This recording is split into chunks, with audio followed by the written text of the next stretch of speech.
What is going on, everybody? Make sure to like, comment, share, subscribe, follow that Twitter right down below. Today, what we're going to be talking about is breakups.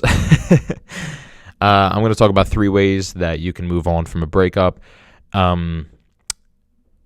little bit of background. I've had a couple relationships in my life, none that were that serious, given that I'm only 23, but the most serious one I had was from 19 years old to 21 years old. It was a 2-year relationship. And then you have like periods in the before and after the relationship where so you met them and you dated them for 6 months or 7 months, and then you actually officially dated for 2 years, and then after the breakup you try again. So you add up all the time in my relationship that I had with this woman, and it was probably 3 years, and you go through a breakup, and there's 3 ways to get rid of it. The first way is no contact. That's it. You break up with the person and you want to text them, and then you do, and then you try again, and then you break up, and then 2 weeks go by, and then you try again, and then you break up, and it's the best way I can put it is no contact. That's it. Stop texting the person. And if unfollowing them on social media or whatever helps you out, I don't have social media personally. I have zero. So Greg Doucette, zero social media. I have no social media. So I didn't really have to do that. I skipped that step. But if that helps you out, then yeah, sure, go ahead, unfollow them. But the biggest thing is just stop talking to them.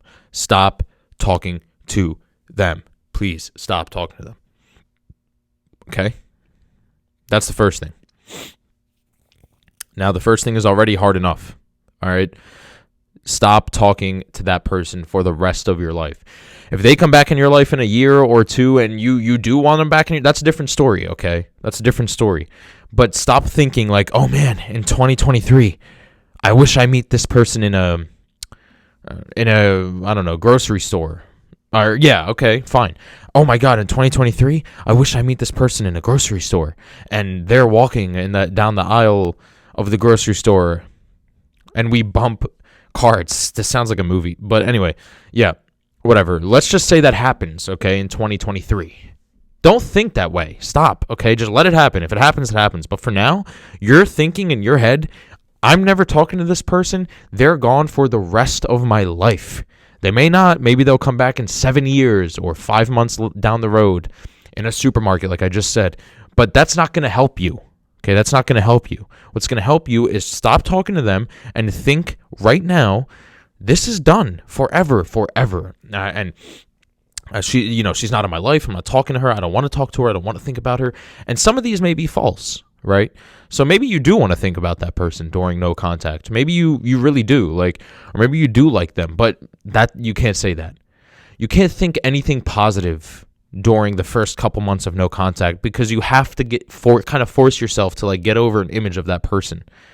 So you got to be oh man, I wish in 7. Nope. I don't care about 7 months from now. Don't know if she's going to text me. I don't care.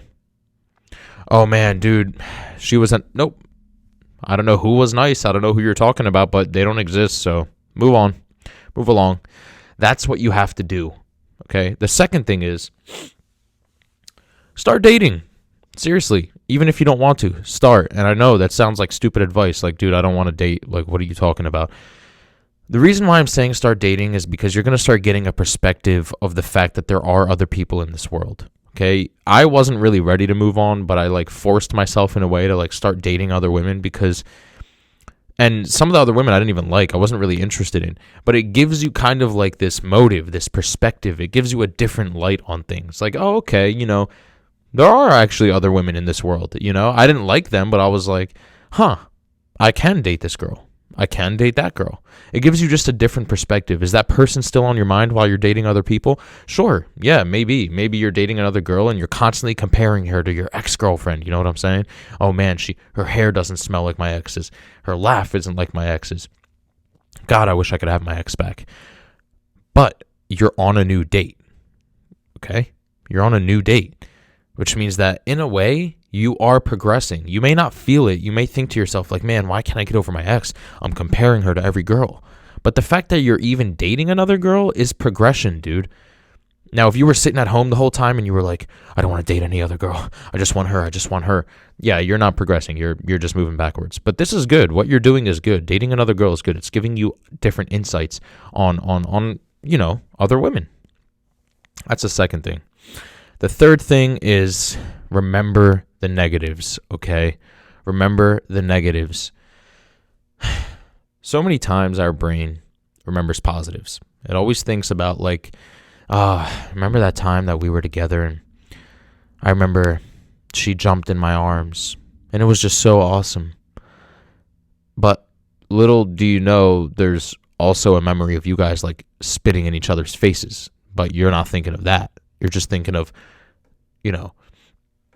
a time where you were doing this. No. Look, for every positive memory you have with somebody, there's a negative to match it, okay?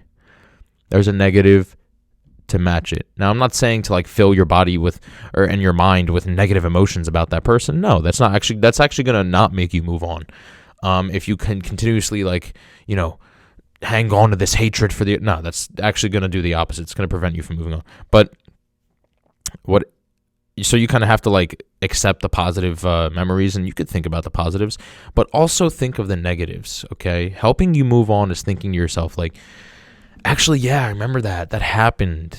Damn, she was kind of rude. Ugh, God. Oh man, remember when she did that to me? Jeez, dude, that was so ruthless. I hope my next girlfriend isn't going to be like that. You have to think that way, because if you don't think that way, then you're going to continuously just think of the good things. You're going to think of the good things, and who wants to think of good things when you're trying to get over somebody? Those are the 3 tips that I use to get over my ex. I